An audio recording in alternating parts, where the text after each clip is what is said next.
In this video, I will show you how to delete voicemail on your iPhone. So let's get started.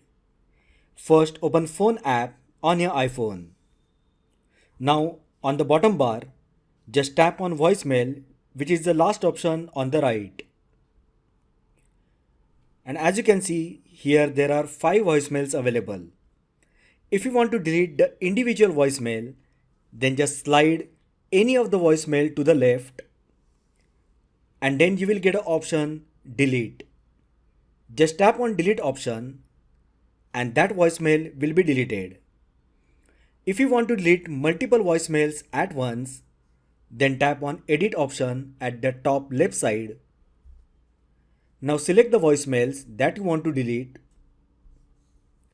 and then at the bottom right side, tap on delete. And this will delete all the voicemails from your iPhone.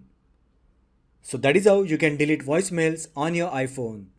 If you find the video helpful, then like the video, share with your friends and subscribe to my channel.